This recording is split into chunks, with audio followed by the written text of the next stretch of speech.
Hello बच्चों, जोहार। हम सुनील सरदार आप सबका स्वागत करता हूं आपके अपने चैनल एग्जाम रेडी में। आज की वीडियो में हम जानेंगे कि सेकुलरिज्म क्या होता है। उसके बाद इसको एग्जाम्पल की मदद से समझेंगे।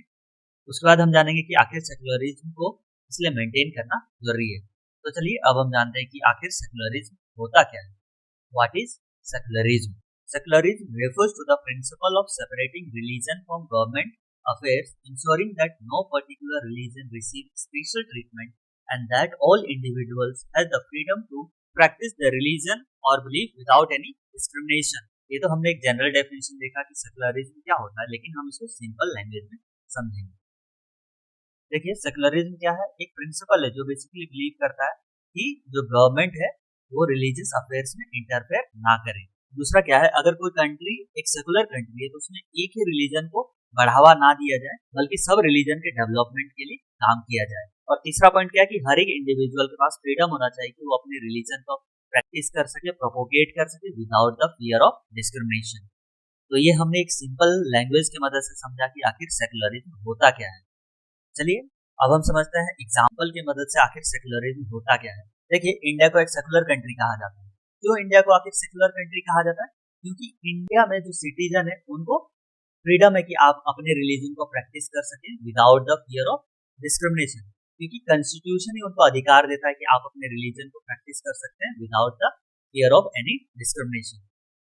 उसके बाद हर एक रिलीजन, जैसे हिंदू हो गया, मुस्लिम हो गया, सिख हो गया, और जो भी रिलीजन है अपने रिलीजन को प्रैक्टिस कर सकते हैं without the fear of discrimination, क्योंकि कॉन्स्टिट्यूशन उसको सेम लीगल राइट प्रोवाइड करता है कि आप अपने रिलीजन को प्रैक्टिस कर सकते हैं। तो आप एग्जाम्पल की मदद से और डिटेल में समझ गए होंगे कि सेकुलरिज्म क्या होता है। उसके बाद इंडिया को इसलिए सेकुलर कंट्री कहते हैं। अब हम जानेंगे कि आखिर सेकुलरिज्म को मेंटेन करना इसलिए जरूरी है। देखिए, आजकल का जो वर्ल्ड है डाइवर्स वर्ल्ड है, मीन्स इसमें अलग अलग रिलीजन के लोग रहते हैं। तो सेकुलरिज्म क्या करता है, बेसिक एक प्रिंसिपल प्रोवाइड करता है कि हर एक जो इंडिविजुअल है वो सेम लीगल राइट एंजॉय करता है, तो उनको डिस्क्रिमिनेशन का कम चांस होता है। उसके बाद ये प्रमोट करता है आइडिया ऑफ फ्रीडम, इक्वालिटी। उसके बाद ब्रदरहुड का कॉन्सेप्ट को ब्रॉडन करता है कि अलग अलग डाइवर्सिटी के लोग भी साथ में मिलकर रह सकते हैं। इसलिए एक डाइवर्स वर्ल्ड में सेकुलरिज्म एक बहुत इंपॉर्टेंट कॉन्सेप्ट है जो हम लोग को ब्रदरहुड की आइडिया को प्रमोट करता है।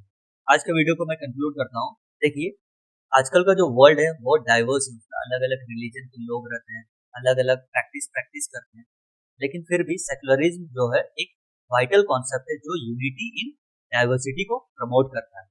अगर इस वीडियो से रिलेटेड कोई भी डाउट होगा तो आप कमेंट सेक्शन में मेंशन कर सकते हैं। आज का वीडियो पसंद आया तो do like, share and subscribe to our channel for more important video. Thank you.